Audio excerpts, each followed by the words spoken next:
of, you know, the sort of beauty of the child and sort of who they are and what they are.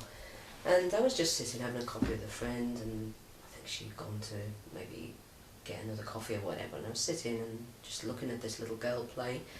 Her mother was sitting sort of a couple of tables down, and next minute I heard wallop, scream, crack, bash.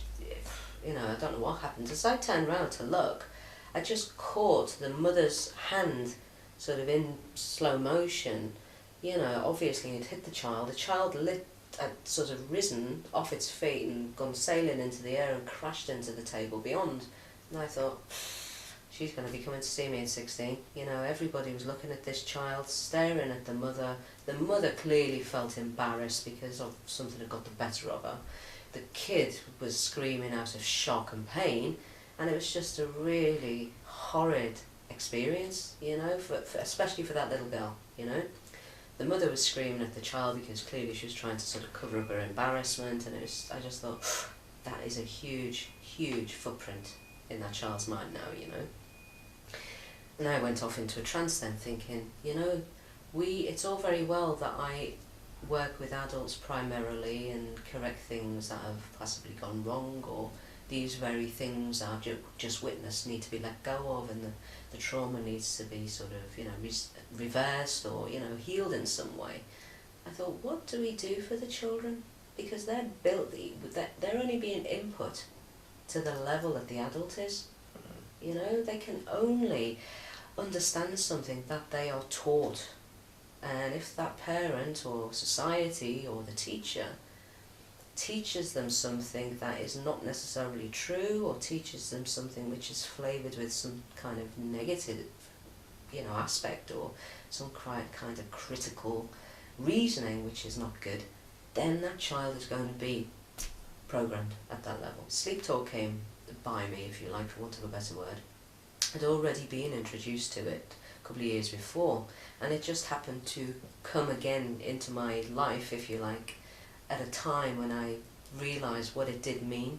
I don't think I'd actually got the heart and soul of it first time around, although I really liked it and I understood it was an amazing sort of simple theory, but it just all slotted into place at that given moment. I thought, I'm going to do this because it's been taught, or rather it's been given to me again here, and after seeing this and after going down the path of getting a syllabus of sort of emotional resources, you know, as an education on its own, I thought, I'm going to do this. And when I did, Rich, it was sensational. It's such a simple process, you know, and what I think how I like to work with it is because of its simplicity. And what's lovely is to see the parents' relief when they realise that they can actually do something for their for their children, you know, that they can actually give something, because not many parents really want to bring the children into a therapist and have that stigma and all the rest of it. And I understand that, you know.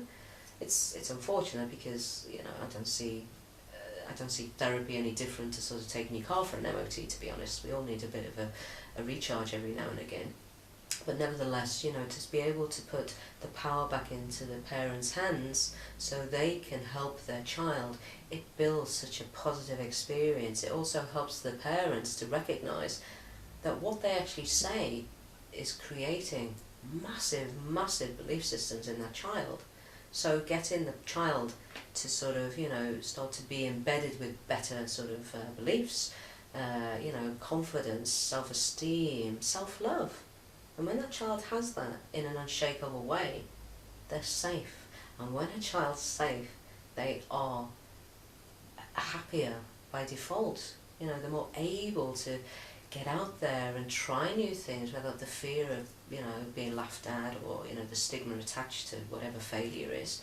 You know, they get out there and they're much more confident to do new things and, you know, experience new things. And all the kind of acting out, you know, sort of sibling rivalry, fighting, you know, sort of not being able to sort of share or anything seems to just die away. And I'm surprised at the amount of symptoms, for want of a better word, that it's been able to help. Is it specifically catered then, the Sleeptalk, for the personality of the child, or does the whole love reinforcement pretty much work for everyone, no matter what the personality? Does it help to build the confidence they need to be the character they need to be? I don't think that love as a concept, as an emotion, has to have, it doesn't work with just one personality type, does it? And that is, the actual message that Sleeptalk gives, that child can believe that they are loved. That's it, And like I like to talk about it to, potential parents who want to go on the course or come on the program.